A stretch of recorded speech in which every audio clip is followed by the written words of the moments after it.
Hi, in this week's video, I'm going to be showing you the 7 best things about Peloton's newest product, the Peloton Guide.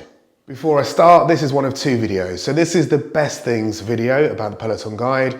There's also a worst things video.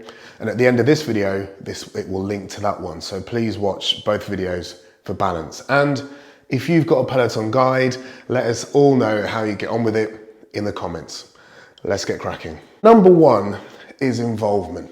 Now, when I'm using the app, it's very much just me looking at the television.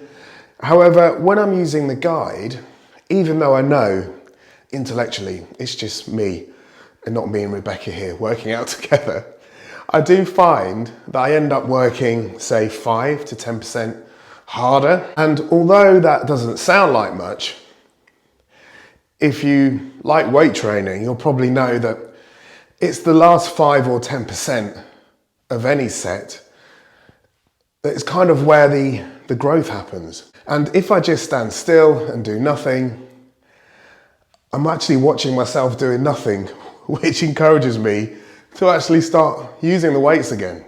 Next is form. Now, I like picking up weights and I like working out. When you're looking just at the TV screen, you can see what the instructor's doing, but you can't see what you're doing. Now, when you're looking at somebody here with perfect form and you're standing next to them, you can see yourself next to them on the screen, then you do notice more often than perhaps you might like to think you do, that there's a slight difference between your form and their form. I would say it's a bit like driving a car. So I passed my test over 30 years ago. And if I went for a driving test today without any lessons, would I pass a driving test? Probably not, because my driving, although it feels the same, I'm probably not using the same form, and it's the same for working out. Next, we have voice commands, and these can be really helpful when you're working out, especially if you need a short break. Okay, Peloton, pause the workout. And as you can see, the workout is paused. If I don't like this section, which is shoulder taps, okay, Peloton, skip this section. It moves on to the next. Okay, Peloton, rewind 20 seconds. And it's rewound 20 seconds. As you can see, my guide is mounted down here. There it is. And Peloton recommend that you don't mount your guide right next to a speaker, which is what I've done. There's a Sonos directly above it. So that does affect things slightly, but I would say if you mount your guide not right next to a speaker, then it will be fine. The next thing I really like is that there's no subscription cost. There's a small caveat here. So once you've bought the guide, which is about $275, you don't have to pay any extra. And that's providing you've got a Peloton bike, a Peloton tread, or a Peloton rower. I'm going to keep saying row in my videos, although it seems to have disappeared, but I'm sure it's coming.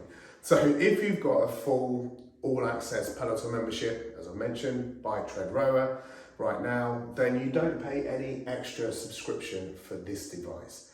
And I think that's a really nice touch from Peloton, that it's just like the other device. If you've got a bike, you pay your $39 or $44 a month.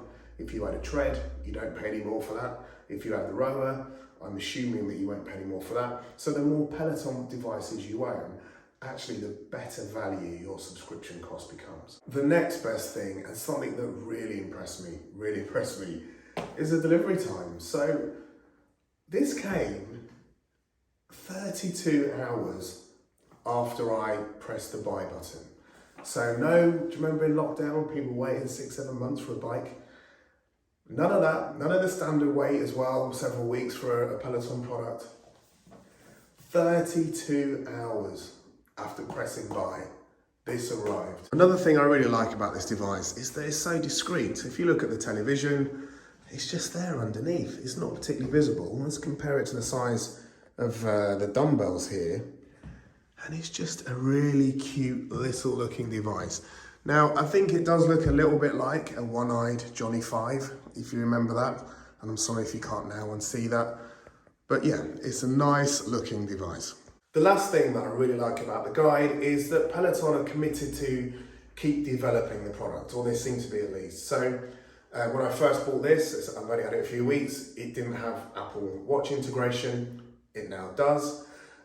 When it comes to tracking, Peloton realised that it wasn't perhaps picking up everything they wanted it to. So advice comes on the screen exactly where to stand. Hey, look at that. It's listening to everything I'm saying. So I don't think this is a perfect product. I do think it's a good product. I hope you found this video useful. Until next time, see you soon.